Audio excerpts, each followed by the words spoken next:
অদ্রিতা। ইসমামের ডাকে আলো দাঁড়িয়ে পরে পিছনে ফিরে তাকায়। ইসমাম তার দিকে এগিয়ে এসে নিচু স্বরে বলে, সত্যি চলে যাচ্ছ? আলো কিছু সময় ইসমামের দিকে তাকিয়ে থেকে ম্লান হেসে বলে উঠে, ভালো থেকো ইসমাম। ইসমাম তার দিকে তাকিয়ে আছে। আলো ঘুরে দাঁড়িয়ে হাঁটতে শুরু করে। ধীরে ধীরে সিঁড়ি বেয়ে নিচে নেমে আসে। তুমি চলে যাচ্ছ, পচা মেয়ে।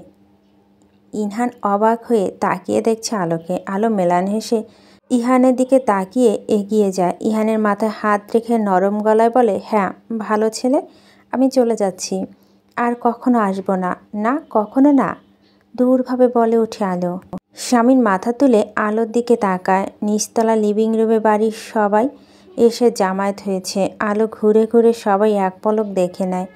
ঋতু এগিয়ে গিয়ে নরম গলায় বলে, ভাবি, ভাইয়া অনেক ভালো মানুষ, একটা সুযোগ তো দিন তাকে, নিজেকে প্রমাণ করার অনুরোধ করছি আপনার কাছে। আলো শুকনো হাসি হেসে ঋতু সে কথা জবাব না দিয়ে তার হাত দুটো ধরে ঋতুর চোখে চোখ রেখে বলে, রাগের মাথায় তোমাকে প্রচুর কটু কথা শুনিয়েছি ঋতু, মাফ করে দিও। তুমি খুব ভালো একটা মেয়ে ঋতু। সবাইকে এত ভালোবাসা দিও না, একটু ভালোবাসা নিজেকেও বসো কেমন। তুমি ভালো থেকো। তোমার পেটে যে আসছে সে জন্মালে এই অগন্তুকদের আদর দিয়ে দিও। ঋতু শুকনো মুখে তাকিয়ে আছে আলোর দিকে। আলো ঘুরে ঈশিতার দিকে তাকায়। ঈশিতা এসে আলোকে জড়িয়ে ধরে। আলো বলে, আমি তোমাকে সত্যি খুব মিস করবো আপু। ভাইয়ার প্রতি অভিমান থাকার পরেও ঈশিতা আলোর গাল দুটো ধরে আদুরে গলায় বলে, আর একটু কি ভাবা যেত না ভাবি? আলো বলে, ভাবি না ঈশিতা আপু, আমাকে আলো বলো তুমি।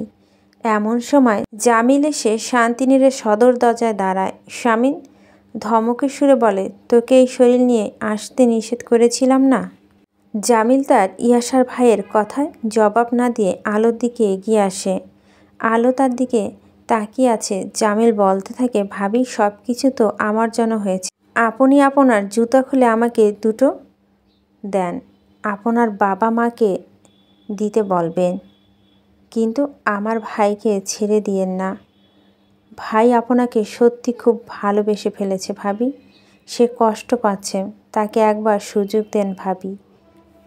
জামিল চেঁচিয়ে উঠে স্বামীন। আলো জামিলের থেকে চোখ সরিয়ে নেয়। লিভিং রুমে ইমতিয়াজ মির্জা এসে দাঁড়িয়েছে। আলো একবার ইমতিয়াজ মির্জার দিকে তাকিয়ে ইসমাম এবং ইলহামের দিকে তাকায়। তারপর ঘুরে স্বামীর দিকে তাকিয়ে বলে, তালাকের ব্যাপারটা দ্রুত দেখবেন। স্বামীন আলোর দিকে এক পলক তাকিয়ে চোখ সরিয়ে নেয়। পাশ থেকে ফুরাদ বলে, আলো একটা সুযোগ দাও বোন, স্বামীন খুব ভালোবাসে তোমাকে। আলো অস্ফুট স্বরে বলে, আপনার সাথে অনেক খারাপ ব্যবহার করেছি প্রথম দিন ভাইয়া, আমাকে মাফ করে দিবেন, ভালো থাকবেন।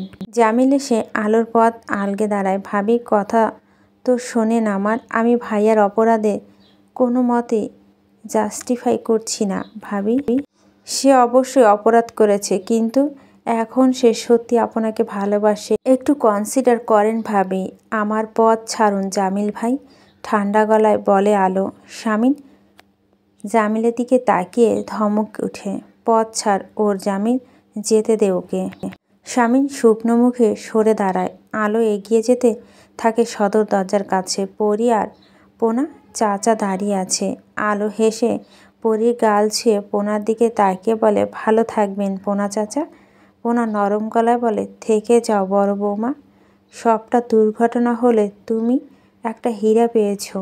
মা, তাকে এভাবে পায়ে ঠেলে দিও না। আলো কিছু না বলেই হাঁটতে থাকে। স্বামীন আলোর পিছু পিছু যায়। পোর্সের নিচে এসে দাঁড়াতেই দেখে দলের ছেলেরা সবাই দাঁড়িয়ে আছে। সবুজ আলোকে দেখে বলে, থেকে যান না ভাবি, কি হয় একটু মেনে নিতে। সবাই সবুজের কথা শেষ না হতেই বলে ওঠে, থেকে যান ভাবি, দোহাই আপনার। আলো তাদের কিছু না বলেই স্বামীর দিকে তাকিয়ে বলে, আপনি আসছেন কেন? আমি রিক্সা নিয়ে চলে যাব। তুমি আমার বাউন্ডারির মধ্যে আছো আলো, তার মানে তুমি আমার রেসপন্সিবিলিটি। তোমাকে রাহাত দিয়ে আসবে আমার গাড়িতে। কথাটা বলে গাড়ির চাবি রাহাতের দিকে এগিয়ে দিয়ে বলে, তোর ভাবিকে সরি ওকে ওর বাড়িতে পৌঁছে দিয়ে আয়। রাহাত এক পলক শামিন এবং আলোর দিকে তাকিয়ে গাড়ির চাবি হাতে নিয়ে গেটের কাছে চলে যায়। আলো ধীর পায়ে রাহাতের পিছু পিছু যায়। শামিন অপলক দেখতে থাকে সে দৃশ্য। গেটের কাছে গিয়ে আলো দাঁড়িয়ে পড়ে। আলো ঘুরে শামিনের দিকে তাকিয়ে আবারও তার দিকে আসতে থাকে। তৈয়ব খুশি হয়ে বলে, ভাবি মনে হচ্ছে যাবে না ভাই। শামিন তাকিয়ে আছে। আলো এসে শামিনের মুখোমুখি দাঁড়ায়। তারপর তার হাত থেকে শামিনের মায়ের বালা দুটো খুলে শামিনের হাতে দিয়ে বলে, আপনার বাড়ির বড় বউয়ের জিনিস, আপনার ভবিষ্যৎ বউকে দেবেন। বালা দুটো দিয়ে দ্রুত পায়ে হেঁটে গেটের বাইরে চলে যায়। গাড়িতে উঠে বসতেই রাহাত গাড়ি স্টার্ট করে। কয়েক মুহূর্ত পরে গাড়িটা চোখের আড়াল হয়ে যায়। শামিন এক পলক গেটের দিকে তাকিয়ে নিজের হাতে তার মায়ের বালা দুটোর দিকে তাকায়। রনি শামিনের দিকে এগিয়ে এসে তাকে অবাক চোখে দেখতে থাকে। শামিন রনির দিকে তাকিয়ে বলে, কি দেখছিস? এত সহজ যেতে দিলেন ভাইয়া? শামিন বাঁকা হাসি হাসে। তারপর আশেপাশে তাকিয়ে সবাইকে দেখতে থাকে। সবাই তার দিকে তাকিয়ে আছে। শামিন হাতে বালা দুটো দিকে একবার তাকিয়ে রনিকে বলে ওঠে, বুঝলি রনি, তোর ভাবি কয়েকদিনের জন্য বাপের বাড়ি বেড়াতে গিয়েছে। ওকে এই কয়েকটা দিন দেখে রাখিস। ফুয়াদ অবাক হয়ে বলে, মানে? শামিন ফুয়াদের দিকে তাকিয়ে বলে, আমি শামিন ইয়াশার মির্জা। আমার বউকে আমি ছেড়ে দেব? ভাবলি কি করে তোরা? ধুর। সবাই মুখ চাওয়াচাই করতে থাকে। শামিন সবাইকে উপেক্ষা করে গা ছাড়া ভঙ্গিতে হেলে দুলে বাড়ির ভিতরে ঢুকে সোজা দোতলার সিঁড়ি পেয়ে নিজের ঘরে চলে যায়। লিভিং রুমে দাঁড়িয়ে থাকা সবাই একে অপরের মুখের দিকে তাকিয়ে আছে। ড্রাইভ করতে করতে রাহাত এক পলক মাথা ঘুরিয়ে আলোর দিকে তাকায়। আলো মাথা নিচু করে বসে আছে। কিছু সময় পরে রাহাত বলে ওঠে, আপনাদের ভাইয়ের কীর্তি গাইতে শুরু করবেন না রাহাত। আমি ফেলে এসেছি তাকে, অনেকটা দূর চলে এসেছি তাকে ফেলে। এখন আর কিছু শুনতে চাচ্ছি না। রাহাত আলোর দিকে তাকায়। কিছু মুহূর্ত চুপ করে থেকে বলে ওঠে, আপনি খুব নিষ্ঠুর ভাবি। হ্যাঁ, আর আপনারা খুব ভালো। যুবতী মেয়েকে কিডন্যাপ করে তাকে একটা ক্রিমিনালের শয্যাসঙ্গী বানিয়ে দেন। আপনারা খুব ভালো রাহাত। রাহাত আর কোনো কথা বলে না। আত্মপক্ষে সমর্পণে কোনো সুযোগ তো তার নেই। আসলেই তো তারা অপরাধ করেছিল। তবুও সে অস্ফুট স্বরে বলে ওঠে, ভাইয়ার চোখে আপনার জন্য শুধু ভালোবাসা না, সম্মানও দেখেছি আমরা ভাবি। এত বছর ধরে ভাইয়াকে দেখছি, কখনো কোনো মেয়ের জন্য এতটা উতাল হতে ভাইয়াকে দেখিনি ভাবি। আপনাকে অনুরোধ করছি, আপনি ভাইয়ের কাছে ফিরে যান। গাড়ি থামান রাহাত। ঠান্ডা গলায় বলে আলো। রাহাত আলোর দিকে তাকিয়ে বলে, কেন ভাবি? আমাদের বাড়ি এসে গিয়েছি, আপনি কি দেখতে পাচ্ছেন না? রাহাত সামনের দিকে তাকিয়ে ব্রেক কষে দেয়। আলো রাহাতের দিকে তাকিয়ে ঠান্ডা গলায় বলে, আবার যদি কখনো নিজের প্রিয় ভাইয়ের জন্য কোনো মেয়েকে তুলে আনতে যান, তাহলে নিজের মা বোনের কথাটা একবার ভেবে নেবেন রাহাত। ভালো থাকবেন। আলো কথাটি বলে বাড়ির গেটের ভিতরে চলে যায়। রাহাত কিছুক্ষণ তাকিয়ে থেকে গাড়ি স্টার্ট করে। কলিং বেল টিপতে চুপচাপ দাঁড়িয়ে থাকে আলো। আজান এসে দরজা খুলে চুপচাপ দাঁড়িয়ে থেকে কয়েক মুহূর্ত। তারপর একটা বিকট চিৎকার দেয়। রেহানা ছুটে এসে থমকে দাঁড়িয়ে যায়। আলোর দিকে অবাক চোখে তাকিয়ে আছে। আলো মায়ের দিকে তাকিয়ে মৃদু স্বরে বলে, 1 সপ্তাহ পর ফেরার কথা ছিল। ইয়াশার মির্জা দয়া করে 1 সপ্তাহ আগে আমাকে ছেড়ে দিয়েছে মা। রেহানা ছুটে এসে মেয়েকে জড়িয়ে ধরে। কিছুক্ষণ পর আলো মাকে ছেড়ে সোজা হেঁটে আতাউর আলমের ঘরে ঢোকে। আতাউর আলম মেয়েকে দেখতে পেয়ে অপলক তাকিয়ে থাকে। মেয়ের দিকে তার কোনো ভাবান্তর নেই। আলো দৌড়ে গিয়ে বাবার গায়ে ঝাঁপিয়ে পড়ে। কিছুক্ষণ পর ভেজা দুটো চোখ তুলে বাবার দিকে তাকিয়ে বলে, তোমার মেয়ে মুক্তি পেয়েছে আব্বু। ঘরে ঢুকে বিছানায় চিত হয়ে হাত পা ছড়িয়ে শুয়ে থাকে শামিন। কিছু সময় শূন্য তাকিয়ে থেকে উঠে বসে বিছানার উপর থেকে তার মায়ের বালা দুটো তুলে নেয়। বেশ মানিয়েছিল আলোর হাতে বালা দুটো। অহংকারী, জেদি, মাথা মোটা, গলাবাজি করা মেয়েটি ফেলে রেখে চলে গেল নিজের জিনিস। বোকা মেয়েটা জানে না এভাবে নিজের পরিচয় ফেলে রাখা যায় না। শামিন উঠে গিয়ে নিজের আলমারি খুলে একটা বক্স বের করে আনে। বক্সে কিছু গহনা ছিল। যেগুলো আলোর মা আলোর জন্য গড়িয়েছিল। শামিন বালা দুটো সেই বক্সটাতে তুলে রাখে। এগুলো সব ওই জেদি মেয়েটার। আবার যখন শামিন তার বউয়ের এই বাড়িতে নিয়ে আসবে সেই দিন ভালোবাসি রাতগুলোতে নিজের হাতে পরিয়ে দিবে তার বউকে। ফুরাতকে দেখে শামিন ম্লান হেসে বক্সটা তুলে রাখে। ঘরে ঢুকে একটা চেয়ার টেনে বসে পড়ে ফুরাত।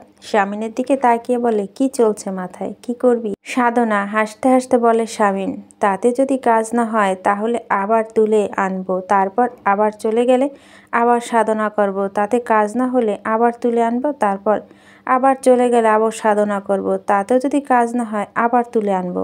থাম থাম, ফুরাত চেঁচিয়ে ওঠে। শামিন উচ্চস্বরে হাসতে হাসতে বলে, মোট কথা ওর জন্ম হয়েছে আমার কাছে বন্দি হওয়ার জন্য, আর আমার জন্ম হয়েছে ওকে তুলে আনার জন্য। তোর কাহিনী দিয়ে একটা দূর দূরান্ত ড্রামা সিরিজ বানানো যাবে। লোকজন যেটা দেখে তোকে আর আলোকে গালাগাল দেবে তাদের মাথা খারাপ করার জন্য। শামিন হাসতে থাকে, তারপর হাসি থামিয়ে বলে, একটু গল্ল না ওই আসিয়া? তুই ভাবতে পারিস কি দিয়ে গড়েছে ওকে? ভাতের লোকমা তুলে মেয়ের সামনে ধরে মেয়ের দিকে তাকিয়ে আছে রেহানা। আলো হাত সরিয়ে দিয়ে বলে, ভালো লাগছে না খেতে আম্মু, নিয়ে যাও। আলোকে খুব কাহিল দেখাচ্ছে, একটু পর পর পানি খাচ্ছে শুধু। রেহানা প্লেটে সরিয়ে রেখে মেয়ের দিকে তাকিয়ে বলে, তুই ঠিক আছিস তো? এমন লাগছে কেন? ও কিছু না আম্মু, কিছুটা দুর্বল লাগছে শুধু। আলো উঠে দাঁড়িয়ে বলে, ঘরে 1 কাপ লেবুর চা দিয়ে যাবে আম্মু? রেহানা মাথা নাড়ায়। আলো নিজের ঘরে চলে যায়। দীর্ঘদিন পরে নিজের সেই চিরচেনা ঘরটায় ঢুকে আলো বেশ শান্তি পায়। কিছুক্ষণ ঘুরে পুড়ে ঘরটাতে দেখে আলো আয়নার সামনে গিয়ে দাঁড়ায়। পরনে এখনও ওই লোকটার দেওয়া শাড়ি। আলো একটা গভীর নিঃশ্বাস ফেলে তার আলমারি থেকে এক সেট সালোয়ার কামিজ বের করে নিয়ে ওয়াশরুমে ঢুকে গোসল সেরে নেয়। শরীরটা খুব একটা ভালো লাগছে না। তোয়ালে দিয়ে মাথা মুছতে মুছতে বেরিয়ে এসে দেখে রেহানা চায়ের কাপ হাতে দাঁড়িয়ে আছে। আলো চায়ের কাপটা উঠে একটা চুমুক দেয়। রেহানা আমতা আমতা করে বলে, তখন তোর বাবার সামনে জিজ্ঞেস করতে পারিনি তোকে এমন লাগছে কেন, দেখতে কেমন লাগছে? আলো তার মায়ের দিকে তাকিয়ে জিজ্ঞেস করে। রেহানা নিচু স্বরে বলে, তোর এই মাসে পিরিয়ড হয়েছিল? কেন? না মানে পেটে বাচ্চা এলো কি না? আলো তার মায়ের দিকে কিছুক্ষণ তাকিয়ে থেকে চোখ সরিয়ে নিয়ে বলে, আমাদের মধ্যে এমন কিছু হয়নি আম্মু। রেহানা অবাক হয়ে মেয়ের মুখের দিকে তাকিয়ে থাকে। আলো নিচু স্বরে বলে, উনি কিছুই করেনি আমার সাথে। বিয়ে 2 মাস হয়ে গিয়েছে, কিছুই হয়নি তোর সাথে? আলো না সূচক মাথা নাড়ায়। রেহানা বেশ অবাক হয়ে কথাটা শুনে। ভাইয়া আসবো? আয়। ইসমাম ভিতরে ঢুকতেই শামিন উঠে বসে। সে ইসমামের হাতের দিকে তাকিয়ে আছে। কিছুক্ষণ তাকিয়ে থেকে বলে, হাতে ব্যথা সেরেছে? তুই একটা অদ্ভুত মানুষ, তোর ভাবির মতো। ওই মেয়েটাও কখন কি করে ফেলে বোঝা মুশকিল। নিজেও জানে না আসলে। কখনো বই ছুঁড়ে মারে, বই দিয়ে বাড়ি মারে, মিন্ট লেমন ছুঁড়ে মারে, বাচ্চাদের মতো থুতু দেয়, আমার পাঞ্জাবি টুকরো টুকরো করে কেটে ফেলে। কথাটা বলেই শামিন একা একা কিছুক্ষণ হেসে দেয়। ইসমাম মেলান হেসে তার ভাইয়ের পাশে বসে। তারপর শামিনের দিকে তাকিয়ে বলে, ওই অদ্ভুত মেয়েটাকে পেয়ে গেলে খুশি হবে খুব। শামিন হাসি থামিয়ে মাথা নিচু করে বলে, সব কিছু পেয়ে গিয়েছি এমন অনুভূতি হবে। ইসমাম চুপ করে তার ভাইয়াকে দেখে, তারপর বলে, আমি চলে যাচ্ছি ভাইয়া। সবাই চলে যাচ্ছিস? যাবি তো। আমি সবাইকে জোর জবরদস্তি করি, খারাপ মানুষ। ইসমাম ভাইকে দেখে। শামিন কণ্ঠে একরাশ হতাশা। চুপচাপ মাথা নিচু করে বসে আছে সে। ইসমাম পাশে বসে তার ভাইয়ের দিকে তাকিয়ে থাকে। মোট 16,306 টাকা। 50 বারের মতো টাকাগুলো গুনে নেয় আলো। বারবার সে টাকা পয়সা গুনতে অক্ষম। টাকাগুলো মুঠোর মধ্যে নিয়ে চুপচাপ বসে থাকে। এই টাকাগুলো সে টিউশনি করিয়ে জমিয়েছিল একটা ছোট ফোন কিনবে বলে। ইউনিভার্সিটিতে পা দেওয়ার সাথে সাথে আতর আলমের থেকে হাত খরচা নেওয়া বন্ধ করে দিয়েছিল আলো। সেই বরাবর আত্মনির্ভরশীল মেয়ে হতে চেয়েছিল, পেরেও ছিল। মাঝখান থেকে একটা ঝড় এসে সবটা উলট পালট করে দিল সবটা। তবে আলো নিশ্চিত অতি দ্রুত সবটা গুছিয়ে নিতে পারবে সে। সেই আত্মবিশ্বাস আলোর কাছে। সকাল থেকে আলোর মধ্যে একটা ব্যস্ত ভাব লক্ষ্য করা যাচ্ছে। বাবা সব কিছু গুছিয়ে দিয়ে নিজে কোথায় যাওয়ার জন্য রেডি হচ্ছে। আতর আলম মোটামুটি সুস্থ হয়ে উঠেছে, তবে কিছুটা অস্বাভাবিক লাগে তাকে। আগের মতো নেই কিছুই, কেমন অদ্ভুত অদ্ভুত আচরণ করে। অবশ্য কত বড় একটা অপারেশন হয়েছে, এমন আচরণ করা স্বাভাবিক। যাচ্ছিস কোথায়?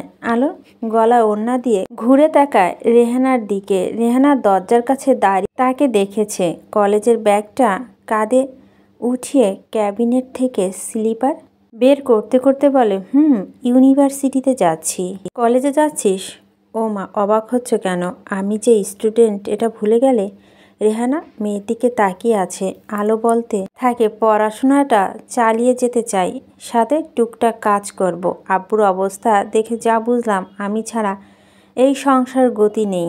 রেহানা কোনো কথা বলে না। আলো চলে যায়। ওর ঘর থেকে আতর আলম ডাকছে। রেহানার কানে সে ডাক পৌঁছায় না। কপালে তার চিন্তার রেখা। সবটা কি আদৌ আগের মতো করা সম্ভব? একজন মা হিসেবে তার কি করা উচিত? মেয়ের ইচ্ছেকে প্রাধান্য দেওয়া, নাকি সমাজের বাঁকা কথা যাতে শুনতে না হয় সেজন্য মেয়েকে সবটা মানিয়ে নিতে বলা? কোনটা? কি বুড়ি তুমি, সকাল সকাল চলে এলে? গম্ভীর কণ্ঠে কথাটি বলে শামিন ঢোকে তার পার্টি অফিসের সামনে টঙের চার দোকানটায়। তোর দাদা আমাকে ছাড়া থাকতে পারে না, কি আর করি বল? শামিন মৃদু হেসে একটা বেঞ্চে বসে পড়ে। তার সামনে রয়েছে প্রায় 70 বছর বয়সী দুজন বৃদ্ধ এবং বৃদ্ধা। শামিন মজার ছলে বলতে থাকে, দুজনে প্রত্যেকের মাসে বয়স্ক ভাতা পাচ্ছ, তবু তোমাদের টাকার লোভ গেল না। এই দোকানের কি দরকার এত টাকা? যেতে পারবে কবরে? কাউকে যে দিয়ে যাবে সে উপায় তো নেই। তারা তো তোমাদের খোঁজ নেয় না। মনা বিবি হেসে বলে, তোকে দিয়ে যাব সব। আমার তোমাদের ওসব খুচরো পয়সা দরকার নেই। আমার অনেক টাকা। জানি তো অনেক টাকা।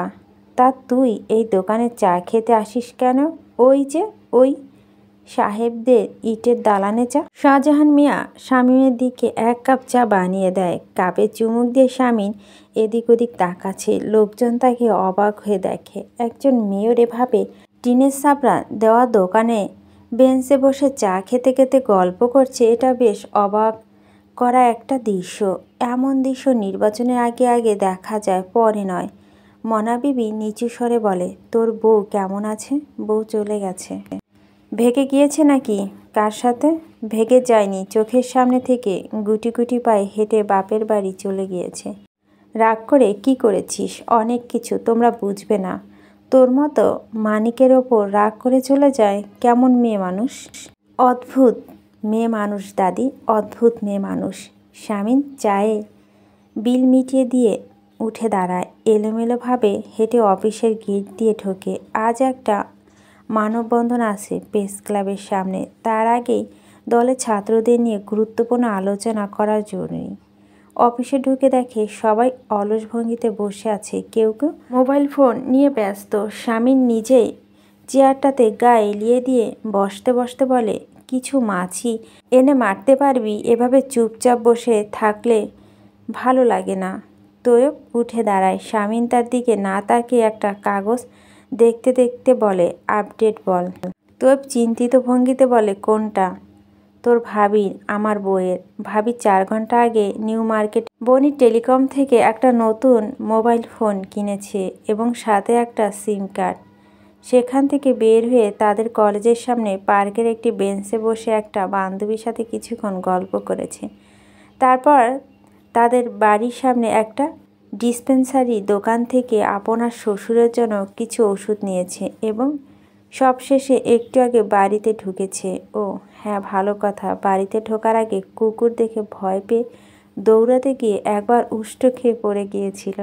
সবাই উচ্চস্বরে হেসে উঠে তৈয়বের শেষ কথাটা শুনে। শামীম কটমট দৃষ্টি দিয়ে তাকায় সবার দিকে। সবাই চুপ হয়ে যায়। তৈয়ব বলতে থাকে, তার পরনে ছিল একটা লাল রঙের সালোয়ার কামিজ। মুখটা ছিল শুকনো, দেখে মনে হয়েছে সকালে নাস্তা করেনি। শামিন তোয়েবের কথা তার দিকে তাকিয়ে বলে, বাহ, তুই তো একেবারে ফাটিয়ে দিয়েছিস। এবার আমার বইয়ের নাম্বারটা এনে দে। তোয়েব তৎক্ষণাৎ তার ফোনটা বের করে শামিনের দিকে এগিয়ে দিয়ে দাঁতের পাটি মেলে বলে, কাঁচা কাজ করি না ভাই। 2 মিনিট বইয়ের দিকে তাকিয়ে থেকে বইটা বিছানার উপর ছুঁড়ে মারে আলো। সব কিছু তার কাছে নতুন মনে হচ্ছে।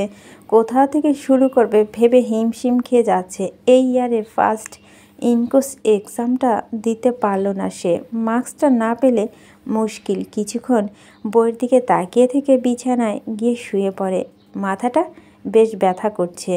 এখন এমনিতেও পড়া হতো না, তার চেয়ে একটু ঘুমিয়ে নিলে ভালো হতো। বসার ঘর থেকে পাশের বাড়ি 2জন ভদ্রমহিলা গলার আওয়াজ শোনা যাচ্ছে। ইনিয়ে বিনিয়ে আলোর ব্যাপারে আলোর মায়ের কাছে বলছে তারা। জানতে চাচ্ছে আলো কয়দিনের জন্য এসেছে। বিরক্তিতে আলো কপাল কুঁচকে ফেলে। ইচ্ছে করছে ভদ্র ভাষায় কিছু কটু কথা শুনিয়ে বাড়ি থেকে বের করে দিতে, কিন্তু আলোর দাঁতে দাঁত চেপে বসে থাকে। একেবারে ডিভোর্স পেপারে সাইন করে সবাইকে মাইকিং করে জানিয়ে দেবে সে। এখন কিছুদিন অপেক্ষা। ঘুম পাচ্ছে খুব। প্রিয় ঘুমিয়েও গিয়েছে। হঠাৎ ফোনে রিংটোন বেজে ওঠে। আলো বেশ অবাক হয়। তাকে যে ফোন দেবে কেউ তো তার নতুন নাম্বার জানেই না, বরং নাম্বার ভেবে প্রথমবার ফোনটা রিসিভ করে না সে। দ্বিতীয়বার সময় ফোনটা রিসিভ করে কানে ধরে বলে, হ্যালো, কে বলছেন? শামিনের হৃদয়স্পন্দ বেড়ে গিয়েছে তার কাঙ্ক্ষিত নারী কণ্ঠটি শুনে। কণ্ঠে সেই চিরাচরিত তেজ। এমনভাবে হ্যালো বলেছে পুরো শহর শুনতে পেয়েছে বোধ হয়। কিছু মুহূর্তের সময় নিয়ে সে বলে উঠে, হ্যালো। আলোর হাত কেঁপে ওঠে। ফোনটা কানের সাথে চেপে ধরে কিছুটা সময় সে নেয়। তারপর বলে, কে বলছেন? আমি তোমার ফেরাউন আছিয়া। আলো নিশ্চুপ হয়ে যায়। শামিন বলতে থাকে, কেমন আছো? আপনি আমার নাম্বার পেয়েছেন কিভাবে? শামিন হেসে ফেলে। হাসি থামিয়ে বলে, কেন বাচ্চাদের মতো প্রশ্ন করছো আলো? তোমার ফোন নাম্বার পাওয়া কোনো ব্যাপার আমার কাছে? কি চাই আপনার? আবার কি? আপাতত কিছুক্ষণ কথা বলতে চাই। ইয়াসার মির্জা। হ্যাঁ বলো আছিয়া। আলো একটা গভীর নিঃশ্বাস ফেলে বলে, আপনার লোকজন আমাকে ফলো করে। আপনি মাঝরাতে ফোন দিয়ে বিরক্ত করেন। এর মানেটা কি? আপনি কি ভুলে গিয়েছেন সবটা শেষ হয়ে গিয়েছে? শামিন কিছুক্ষণ চুপ করে থেকে বাঁকা হেসে বলে, শেষ হয়নি আছিয়া, সবটা শুরু হতে যাচ্ছে। মানে অপেক্ষা করো, ধীরে ধীরে বুঝতে পারবে। তোমার মতো মাথা মোটা মেয়ে ধীরে ধীরে বোঝাই ভালো। চরিত্র দিক থেকে আপনি শুধু ক্রিমিনাল না, একটা নির্লজ্জ মানুষও। আপনি জানেন? জানি। আমি নির্লজ্জ আর তুমি তেরা। একজন তেরা মানুষকে কাবু করতে একজন নির্লজ্জ মানুষের দরকার। পৃথিবীতে আমরা একেবারে পারফেক্ট কম্বিনেশনে আছি। আজ আবার নতুন সিম কার্ড? 2 দিন আগেই তো নিলি। ঘন ঘন সিম কার্ড চেঞ্জ করছিস কেন? হিয়া আলোর দিকে তাকিয়ে আছে। আলো ফোনটা ব্যাগ থেকে থমথমে মুখ নিয়ে বলে, একটা অসভ্য নির্লজ্জ লোক খুব বিরক্ত করে, অনেক বেশি বেহায় আসে।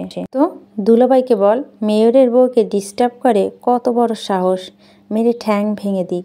আলো শুকনো মুখে হীরার দিকে তাকিয়ে থাকে। হীরাকে বলে দেবে সেই লোকটা ইয়াসার মির্জা নিজেই। হিয়া কথা বলতে বলতে হাঁটতে শুরু করে। আলো গুটি গুটি পায়ে হিয়া পিছু পিছু হাঁটে। কণ্ঠে অভিযোগে সুর তুলে হিয়া বলে ওঠে, একটা বার আমাদের জানাতে পারলি না ভাইয়ার কথা? বেশ অবাক হয়েছি তোর আর ইয়াসা ভাইয়ের বিয়ের কথা শুনে। মানে হুট করে কিভাবে? বলছিস না কেন কিছু?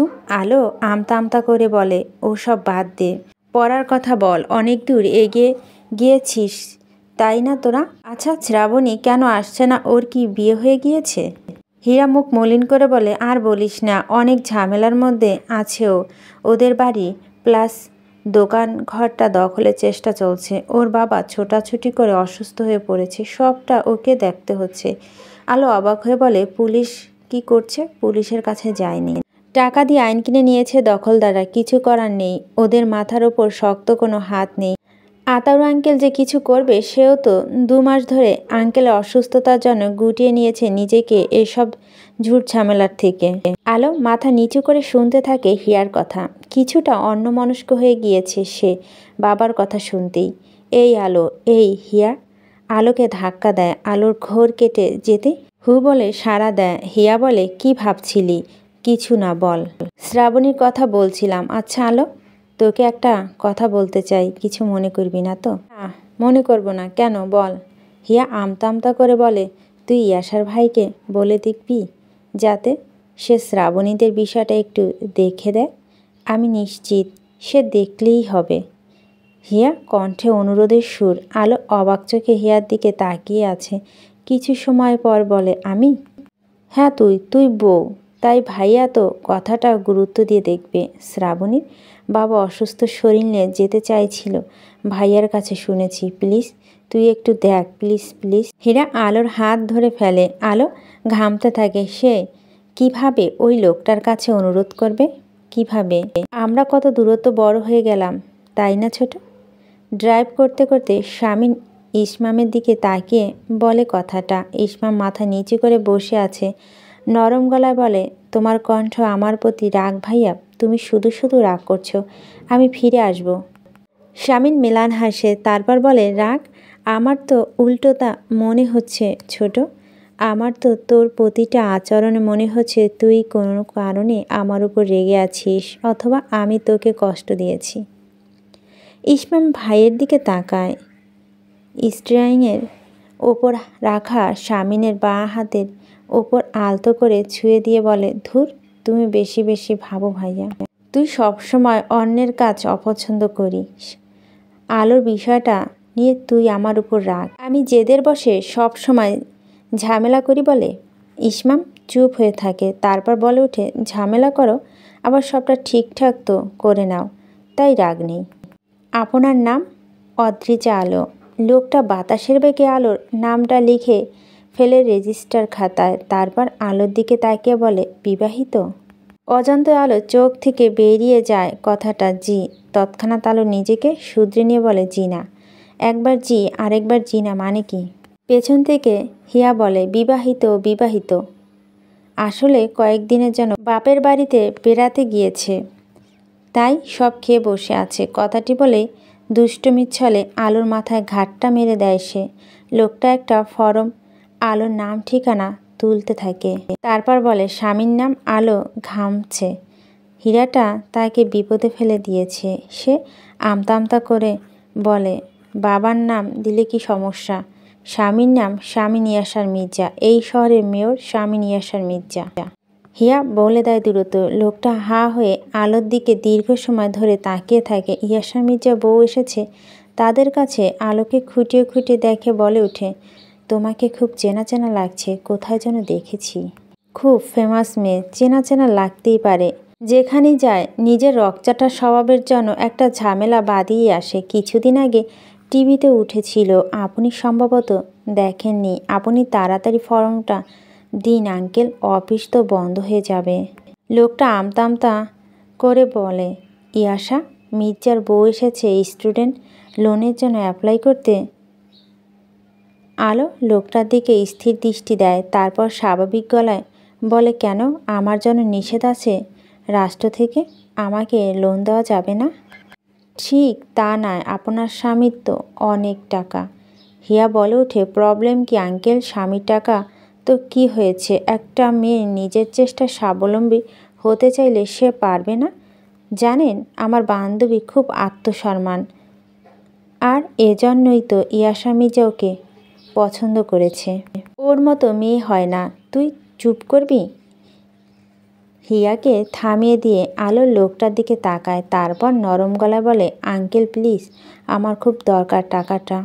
লোকটা মৃদু হাসে, তারপর কাগজপত্রগুলো আলোর দিকে এগিয়ে দিতে দিতে বলে, তোমাকে খুব পছন্দ হয়েছে মেয়ে, আমি তোমার কথাটা মাথায় রাখবো। স্বামীনের দিকে একবার ঘুরে তাকিয়ে তৈব দলের কাছে এসে চুপচাপ বসে পড়ে। স্বামীন ইঞ্জিনিয়ারদের সাথে কথা বলছে। শুভ্র রঙের পাঞ্জাবি পরনে, চোখে সানগ্লাস, পাঞ্জাবির হাতায় গুটে রেখেছে, টান টান হয়ে দাঁড়িয়ে রাশভারী পুরুষালিত গলায় চমকপ্রদ কিছু বাক্য নিয়ে ইঞ্জিনিয়ারদের মুগ্ধ করেছে এই তরুণ মেয়র। তৈয়ব দলের ছেলেদের বলে, ভাইকে দেখছেন আপনারা? একেবারে নায়কের মতো, মনে হচ্ছে এখানে সিনেমার শুটিং চলছে। ভাই তার ডায়লগ দিচ্ছে। রাহাত স্বামীর দিকে এক পলক তাকিয়ে বলে, এত সুন্দর এত উপযুক্ত স্বামী রেখে যে মেয়ে তেজ দেখিয়ে চলে যায়, সে মেয়েই না, সাধু সন্ন্যাসী লেভেলে চলে গিয়েছে। আরাফাত উঠে বলে, ও কি সুস্থ স্বাভাবিক মেয়ে নাকি? মাথায় তার ছিঁড়ে গিয়েছে অনেক আগে, মনে নেই ওর কর্মকাণ্ড? ভাইকে এসে হুট করে চর মারা, রাস্তার মধ্যে দাঁড়িয়ে ভাইয়ের অপমান করা। কেউ পাগল না হলে ছাত্রনেতার সাথে এমন করে? এই তুই ও বলছিস কাকে? ভাই শুনলে একটা আছাড় মারবে তোকে। চাপা স্বরে চেঁচিয়ে বলে রাহাত। সবাই চুপচাপ দাঁড়িয়ে থাকে। শামীম ইঞ্জিনিয়ারদের সাথে কথা বলে এদিকে এগিয়ে আসে। তৈয়ব আনমনে গান গাইতে শুরু করে, পেহেলি পেহেলি বার।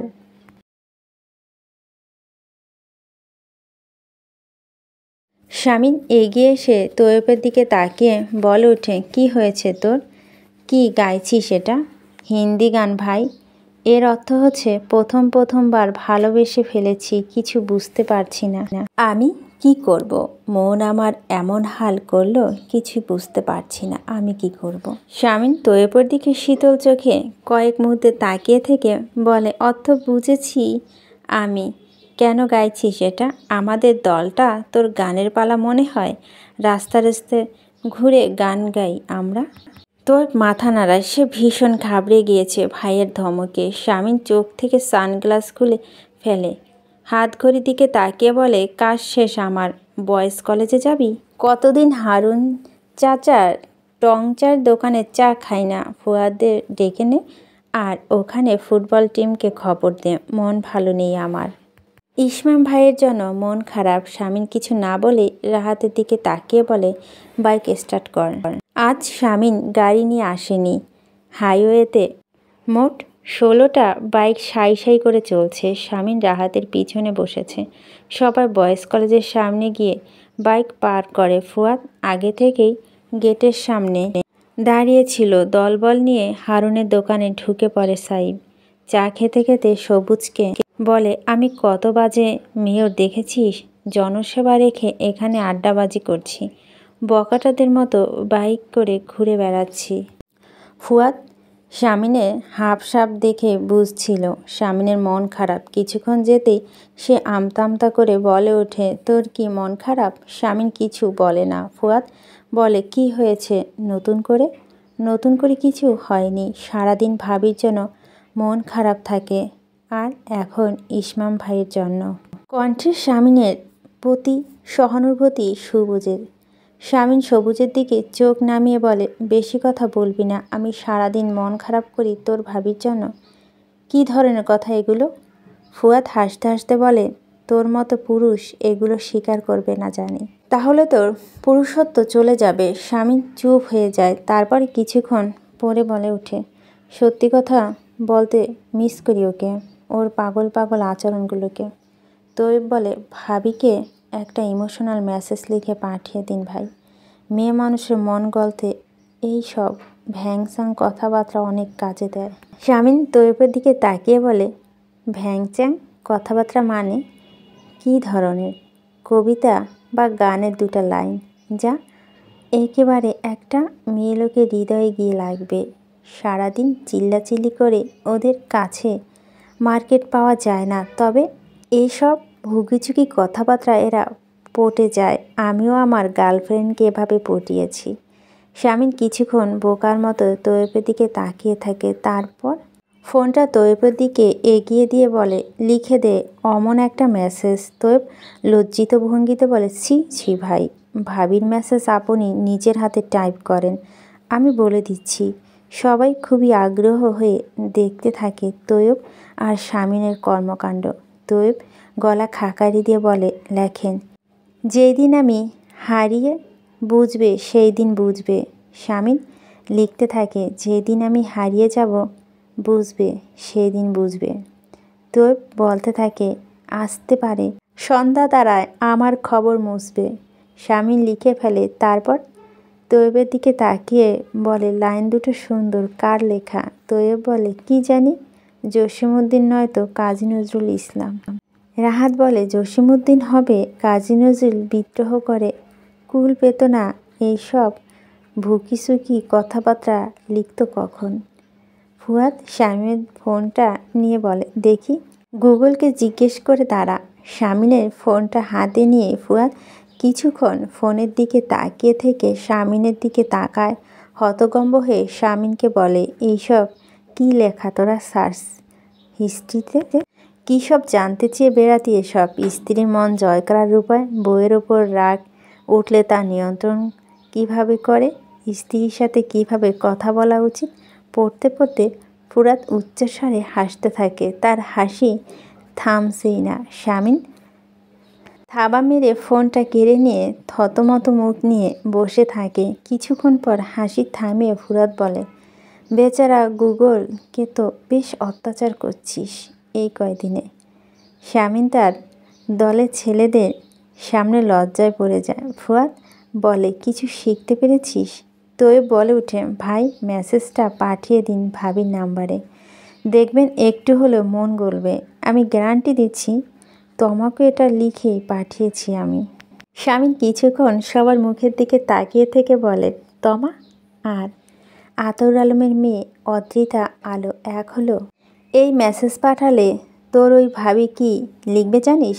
লিখবে, জাহান্নামে যান। মিলিয়ে নিস, দরকার নেই, বাদ দে বাদ দে। তৈয়ব জোর করে শামীমের ফোনটা নিয়ে বলে, ধুর ভাই, কিছু হবে না এমন, আমি পাঠিয়ে দিচ্ছি মেসেজটা। না তৈয়ব। হ্যাঁ ভাই, তৈয়ব পাঠাস না। তৈয়ব দাঁত বের করে বলে, পাঠিয়ে দিয়েছি ভাই। মেসেজের টুংটাং আওয়াজে বই থেকে চোখ সরিয়ে মোবাইলটা হাতে নেয় আলো। যেদিন আমি হারিয়ে যাব বুঝবে, সেই দিন বুঝবে, আসতে পারে সন্ধ্যা দাঁড়ায় আমার খবর মুছবে। স্বামী নিয়ে আসার নাম্বার থেকে আলো একটা দীর্ঘশ্বাস ছাড়ে। নতুন নাম্বারটাও জেনে গিয়েছে লোকটা যথেষ্ট বাড়াবাড়ি করে ফেলছে। আর কত সিম কার্ড চেঞ্জ করবে আলো। মেসেজটা দিকে কিছুক্ষণ তাকিয়ে থেকে আলো তার উত্তর টাইপ করতে থাকে। শামীমের ফোনে নোটিফিকেশনে টুংটাং আওয়াজ হয়। সবার কৌতূহল হয়ে তাকিয়ে আছে তার দিকে। শামীম আলো নাম্বার দেখে খুশি হয় এবং পরক্ষণে মেসেজটি দেখেই তার মুখটা ফ্যাকাশে হয়ে যায়। ফুরাদে বলে, কি লিখেছে আলো? শামীম থতমত মুখ নিয়ে বলেছে, লিখেছে গো টু হেল। ফুয়াদ ভ্যাকাচাকা খেয়ে যায়। অবশ্য সে জানতো আলো এমন কিছুই বলবে। তো বলে ওঠে, ভাই আপনি তো বলছিলেন ভাবি লিখবে জাহান্নামে যান, কিন্তু ভাবি লিখেছেন গো টু হেল। আপনার কথা পুরোপুরি মিলে নাই ভাই। শামীম শীতল চোখে তৈয়বের দিকে তাকায়, তারপর রাহাতের দিকে তাকিয়ে বলে, ওর কানের নিচে একটা ঠাটিয়ে চর মেরে দিত। কিছুক্ষণ বিরক্ত হয়ে বসে থাকে আলো। আবার ফোনের রিংটোন বেজে ওঠে। শ্রাবণী নাম্বার থেকে তৎক্ষণাৎ রিসিভ করে কানে ধরে। ফোনটা কানে চেপে ধরে আলো চুপ করে আছে। ওপাশ থেকে শ্রাবণী কান্নার শব্দ আসছে। সে ফুপিয়ে ফুপিয়ে কাঁদছে। আলো বলে ওঠে, কাকার কি অবস্থা? আছে, খুব ভেঙে পড়েছে বাবা। আলো আমতা আমতা করে বলে ওঠে, আমাকে কি করতে হবে? তুই একটা ইয়াসার ভাইকে বলে দেখ না, আমি জানি সে পারবে, তার অনেক ক্ষমতা। আলো অস্বস্তিতে পড়ে যায়। শ্রাবণীকে কিভাবে মানা করে দেবে সে? কিন্তু ওই লোকটাকে আলো কি বলবে? এমনিতে লোকটা আলোর পিছু ছাড়ছে না। কিছুক্ষণ চুপ করে থেকে কিছু একটা চিন্তা করে আলো তারপর শ্রাবণীকে আশ্বস্ত করে নিচু স্বরে বলে, আচ্ছা তুই রাখ, আমি দেখছি, তোকে জানাবো। কলিং বেলের আওয়াজ আলো পেয়েছে। বিছানা অলস ভঙ্গিতে উপুর হয়ে শুয়ে একটা বইয়ে মুখ গুজেছিল সে। একেবারে উঠতে ইচ্ছে করছে না। 2 মিনিট পরে নিচু গলায় রেহানাকে ডেকে বলে, মা কে এসেছে? আমি। ঈশিতা গলার আওয়াজ পেয়ে আলো হকচকিয়ে উঠে বসে, মাথা ঘুরিয়ে তাকায়। আলো ঘরের বাইরে দাঁড়িয়ে আছে ঈশিতা। তার মুখে হাসি হাসি। বিছানা থেকে ওড়নাটা তুলে গলায় পেঁচে ঈশিতার দিকে ছুটে যায় আলো। ঈশিতা হাত ধরে আনন্দিত গলায় বলে, তুমি?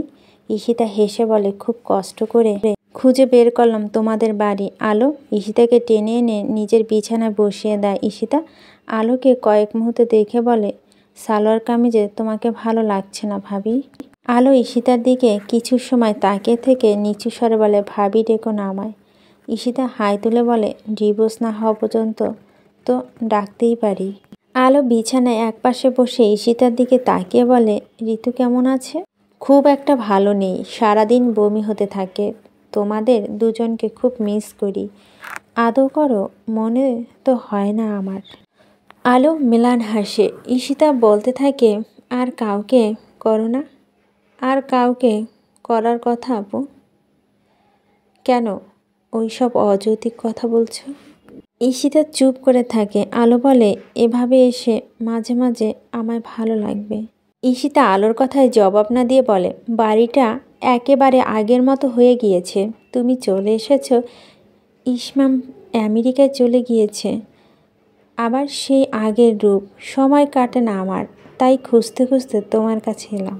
ইসমাম চলে গিয়েছে? আলো জানতে চায়। ঈশিতা মাথা নাড়িয়ে বলে, গত পরশু। আলো আর কথা বাড়ায় না, প্রসঙ্গ পাল্টে বলে, শান্ত ভাইয়া কেমন আছে? ভালো, সব ঠিক আছে। আর কিছু বলেছে তোমাকে তোমাদের ওই গুণধর ভাইয়া? ঈশিতা মাথা নাড়িয়ে বলে, ভাইয়া আমার সাথে কথা বলে না। সেই দিনের পর থেকে হুট করে ব্রেক কষে দিয়ে হাত মুষ্টিবদ্ধ ফেলে শামিন কিছুক্ষণ সামনের দিকে তাকিয়ে থেকে গাড়ি থেকে নেমে দাঁড়ায়। সাগর তার নিজের গাড়িকে হেলান দিয়ে দাঁড়িয়ে আছে। শামিন এগিয়ে গিয়ে দাঁত খেঁচিয়ে সাগরকে কুৎসিত একটা গালি দেয়। সাগর মুচকি হেসে বলে, মেয়রের মুখে এসব গালি মানায় না, সর এখান থেকে, এটা তোর বাপের রাস্তা না। ধমকে ওঠে শামিন। সাগর হেসে ফেলে বলে, কোনটা আমার বাপের তা আমি ভালো করে জানি। শুনলাম তোর বউ চলে গিয়েছে বাপের বাড়ি। তাড়াতাড়ি কিভাবে চলে গেল? শালা তোর সাথে আসল জিনিস নেই নাকি? কথাটা বলে খিলখিল করে হাসতে থাকে সাগর। শামিন শীতল চোখে সাগরের দিকে তাকিয়ে থাকে। শামিন হাসি থামিয়ে বলে, সমস্যা নেই, আমার কাছে পাঠিয়ে দিবি। তুই আর আমি তো একই। শামিন সাগরের কলার ধরে চেঁচিয়ে ওঠে, একেবারে জিভ টেনে ছিঁড়ে ফেলবো বাস্টার্ড। সাগর শামিনের হাত ছাড়িয়ে নিয়ে বলে, 2 কোটি টাকা উসুল করব আমি তোর থেকে, যেভাবে হোক। ইয়াশা মির্জা কয়েক মুহূর্তে চুপ করে থাকে বলে, অবশ্যই তোর বইয়ের আমার কাছে দিলে একটু চিন্তা ভাবনা করে দেখতাম। কথাটি বলে সাগর শেষ না করতেও শামিন সাগরের নাক বরাবর একটা ঘুষি মেরে দেয়। সাগর নাক চেপে ধরে মাথা ঘুরিয়ে শামিনের দিকে তাকিয়ে হাসতে থাকে। শামিন ধীরভাবে বলে, তোর সাথে কথা অপচয় করে লাভ নেই। আমি খেপে গেলে এই দেশে ভিক্ষা করে খেতে পারবি না, এই কথাটা তুই শুধু মাথায় রাখিস। শামিন গাড়িতে গিয়ে উঠে বসে, গাড়ি স্টার্ট করে, তারপর গাড়ি ঘুরিয়ে চলে যায়। মেজাজ যথেষ্ট বিগড়ে রয়েছে তার। পার্টি অফিসের সামনে গাড়ি থামিয়ে হন্তদন্ত হয়ে ভিতরে ঢোকে। ছেলেরা তার দিকে অবাক হয়ে তাকিয়ে আছে। যেদিন শামিনের মেজাজ গরম থাকে সবাই খুব ভয়ে ভয়ে থাকে। আজ সম্ভবত সেই দিন। কোনো কথা বললেও দুবার ভেবে কথা বলতে হবে আজ। শামিন নিয়ে আসা পার্টি অফিসের সামনে সিএনজি থামে। আলো তার পাশে বসে থাকা হীরা এবং শ্রাবণের দিকে তাকায়। তারা শুকনো মুখে আলোর দিকে তাকিয়ে আছে। আলো বেশ ঘাবড়ে আছে। সারাদিন যাকে সে তুলোধুনো করে, এখন কিনা তার কাছে হেল্প চাইতে এসেছে সে। এর থেকে লাঞ্ছনা আর কি হতে পারে? সিএনজি ভাড়া মিটিয়ে 3 জন নেমে পড়ে। ধীর পায়ে হেঁটে ইয়াশা মির্জার পার্টি অফিসে গেটের ভিতরে প্রবেশ করে। এদিকে ওদিকে তাকায়। রাহাত চুপচাপ বসেছিল। সে আলোকে খেয়াল করেনি। মাথা নিচু করে ফোনে কিছু দেখছিল। রাহাত মাথা তুলে তাকায়। আলোকে দেখে তার মুখ হা হয়ে গিয়েছে। আলো কিছু সময় চুপ করে থেকে বলে, আপনার ভাইয়ের সাথে দরকার ছিল, তার একটা অ্যাপার্টমেন্ট পেতে পারি। রাহাত উঠে দাঁড়িয়ে যায়। বাকি ছেলেরা সবাই মুখ চাওয়াচাওয়ি করছে। হতভম্ব ভাব কাটিয়ে রাহাত বলে ওঠে, ভাইয়া আপনার জন্য অল টাইম ফ্রি, চলুন আমার সাথে। ভাইয়া? রাহাত ডাকতেই শামিন ধমকের সুরে বলে ওঠে, বলেছি আগামী 1 ঘন্টা কেউ আসবি না এখানে। ভাই, ভাবি এসেছে।